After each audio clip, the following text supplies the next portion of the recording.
欢迎大家来到东方译文频道。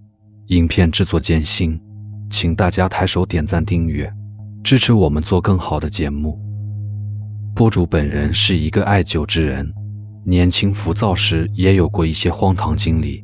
今天咱们就聊一个改变人一生的偶然经历。本集故事纯属虚构，大家不要过多联想。他的名字叫杰宁，一个身居高位的中年白领，工作的负荷像滚雪球般日益加重，令他心力交瘁。他每天要面对无数的文档、会议报告、竞争对手、下属同事，他感觉自己像一个机器人，没有灵魂，没有感情，只有无尽的任务。婚姻早已名存实亡，妻子的唠叨如蚊虫叮咬般让他烦躁不堪。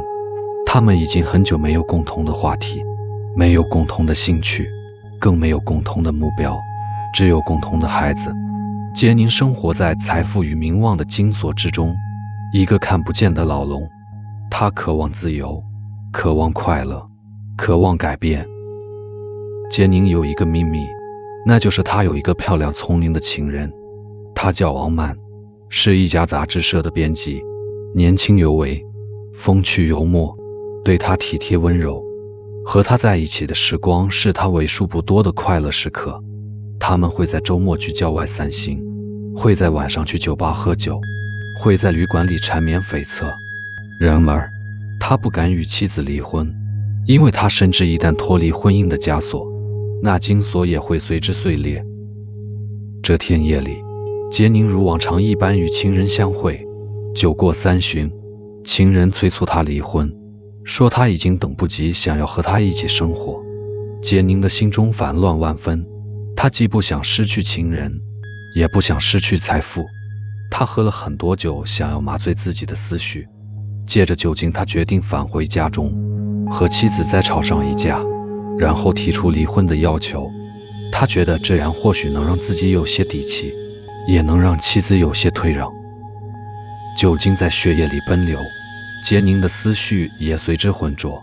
他踉踉跄跄地回到302号的自家门前，心中只觉得一切都被迷雾遮掩。他感觉自己的身体像是被重重的锁链拖累，每走一步都要费尽全力。他的眼前天旋地转，模糊不清，只能看到一些朦胧的影子，耳边嗡嗡作响，只能听到一些杂乱的声音，仿佛置身于一个恐怖的梦境，无法摆脱。沉重的身体依靠在家门口，他想起了自己的情人，那个漂亮机灵的女人，给了他很多快乐和温暖，让他感觉到自己还是一个有血有肉的男人。他想要和他一起逃离这个无聊而痛苦的生活，开始一段新的旅程。但他又觉得对不起妻子，毕竟结发妻子是他多年的伴侣，陪伴了他走过风雨，生育了孩子。他不忍心伤害他，让他失去信心和尊严，而且他更担心自己的财产，如果离婚了，会损失一大半的财富和名声。他不愿意放弃自己辛苦打造的事业和地位，这是一个两难的境地，无法做出决定。杰宁打开家门，一股阴冷的气息扑面而来，屋内的灯光昏暗无比，仿佛整个空间都被黑暗侵蚀。这是他熟悉的家，却也似乎并不相同。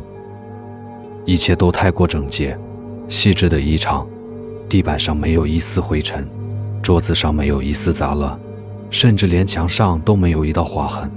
妻子并没有像往常一般唠唠叨叨，她只是静静地坐在客厅的沙发上看电视，电视里的光线照亮她的侧脸，她的表情空洞，眼睛没有任何焦点，身体没有任何动作，就像一个木偶被电视机操纵着。杰宁感到一阵厌恶，又是冷战，这个让人烦透了的生活和女人。他觉得今天的家里格外阴冷，吊灯好像也坏了，怎么按都不能亮。阴暗的环境让他看不清楚周围的物品，只能隐约感觉到一些模糊的轮廓。呆板木讷的妻子让他感觉不到一丝温度，只能听到电视里传来的刺耳的声音。异乎寻常的干净整洁的家让他感觉不到一丝生活气息，只能闻到一股潮气的味道。甚至有一层灰蒙蒙的雾弥漫在空气中，让他感觉自己像是进入了另一个世界。他感觉自己的胃里翻江倒海，踉跄着走向卫生间，想吐出体内的酒精，想要把那些苦涩的液体吐出来。一阵急促的呕吐结束后，他瘫坐在马桶边，他觉得自己头晕目眩，想要用冷水清醒一下。突然，一只冰凉的手从后面伸来，递给他一条毛巾和一杯水。杰宁并没有转身去看，只是感觉到那只手的温度冰冷得不像活物。他本能地想要拒绝，但那只手却紧紧地握住了他的手腕，把毛巾递给了他。杰宁低头看去，发现身后妻子的脚就站在自己背后。他光着脚，脚趾甲涂着红色的指甲油，他的脚很干净很白皙，冰冷的白。杰宁曾经喜欢过他的脚，曾经一度热衷痴恋亲吻他的脚，但现在他却感觉到一种恐惧和厌恶。不是冷战吗？他为什么要站在自己背后？为什么要给自己毛巾和水？